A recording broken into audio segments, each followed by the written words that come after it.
Assalamualaikum warahmatullahi wabarakatuh.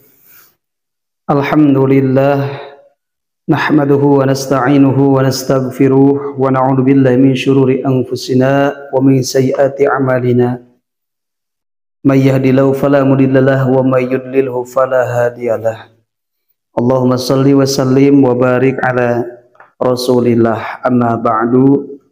Sahabat channel ABM TV yang dirahmati Allah Subhanahu wa taala, ikhwan fillah yang dirahmati Allah, semoga kita semua diberikan kesehatan, diberikan keberkahan, diberikan ilmu yang bermanfaat, dan semoga kita semua dijadikan hamba Allah yang takwa.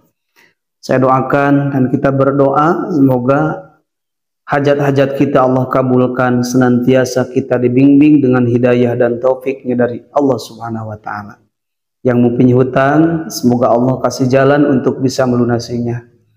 Yang mempunyai cita-cita, semoga Allah kabulkan cita-citanya. Alangkah baiknya ikhwan fillah, kita bersolawat dulu kepada baginda Nabi Muhammad sallallahu alaihi wasallam. Kita tuliskan Allahumma salli ala sayyidina Muhammadin wa ala ali sayyidina Muhammadin. Semoga kita mendapatkan keberkahan. Amin ya Allah ya rabbal alamin. Ikhwan fillah yang dirahmati Allah Subhanahu wa ta'ala, di dalam kitab Ihya Ulumuddin dijelaskan bahwa tidak ada amalan Bani Adam, keturunan Adam, yang lebih menyelamatkan dari siksanya Allah Subhanahu wa ta'ala, yang mana siksa Allah itu sangatlah pedih. Innallaha syadidul iqab, sesungguhnya Allah itu sangatlah pedih memberikan siksaan terhadap hambanya yang tidak mau taat kepadanya. Tetapi Allah juga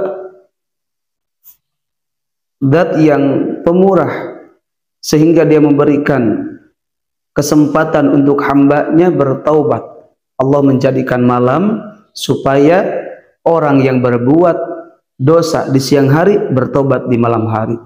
Begitupun Allah menjadikan siang supaya orang yang berbuat dosa di malam hari bisa bertobat di siang hari.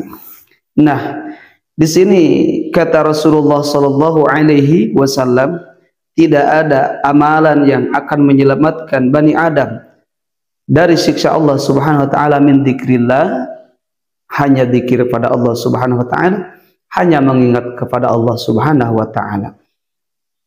Kemudian sahabat bertanya, ya Rasulullah, walal jihad fisabilillah, apakah tidak akan menyelamatkan ketika kita jihad di jalan Allah? Wala jihad fisabilillah, kata Rasulullah, tidak.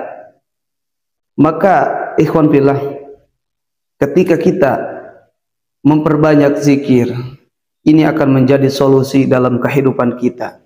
Ketika kita mendapatkan kesengsaraan, ketika kita mendapatkan ujian, maka mengingat Allah menjadi solusi dalam setiap masalah. Karena kita yakin yang memberi masalah itu bukan orang lain, tetapi Allah yang memberi masalah, dan Allah pula yang sanggup memberikan solusinya. Maka dengan itu kita selalu mendekatkan diri kepada Allah Subhanahu wa ta'ala. Nah, ada orang yang ditimpa kesusahan dengan urusan rezeki, maka Allah akan berikan cara dan jalannya ketika kita mendekatkan mengingat kepada Allah Subhanahu wa ta'ala. Bahkan keutamaan berzikir itu dijelaskan di dalam kitab ini. Kata Allah Subhanahu wa ta'ala, idza dzakarani 'abdi fin nafsi dzakartuhu fi nafsi. Ketika hamba-Ku mengingatku di dalam hatinya, maka Aku akan mengingatnya di zatku. Maka ketika kita mengingat Allah, Allah akan ingat kepada kita. Ketika kita memperbanyak zikir, apapun kalimat zikirnya, maka insya Allah Allah akan mengingat kita.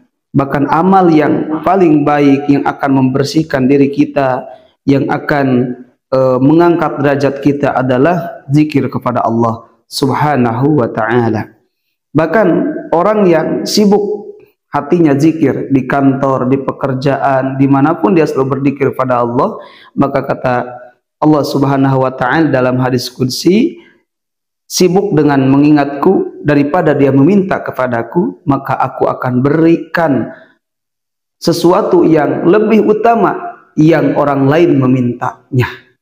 Nah, maka ikhwan fillah, saya akan coba memberikan amalan zikir yang mana ketika kita mengamalkan zikir ini, yang pertama, Allah akan berikan solusi dari setiap masalah. Rezeki-rezeki Allah akan berikan dengan lancar. Kemudian Allah akan berikan keberkahannya. Dan ketika kita sedang kesusahan, maka Allah akan berikan jalan yang mana jalan itu tidak terduga. Hanya Allah yang mengetahuinya, hanya Allah yang sanggup. Maka dengan itu alhamdulillah, saya akan berikan amalan zikir yang mana zikir ini zikir yang 6 huruf kita bacakan setelah sholat tahajud, di tengah malam kita bacakan.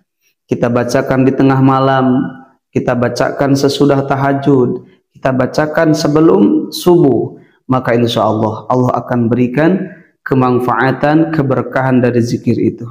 Adapun kalimat zikir yang 6 huruf itu hanyalah Bismillahirrahmanirrahim, Ya Latif, Ya Latif, Ya Latif, Ya Latif.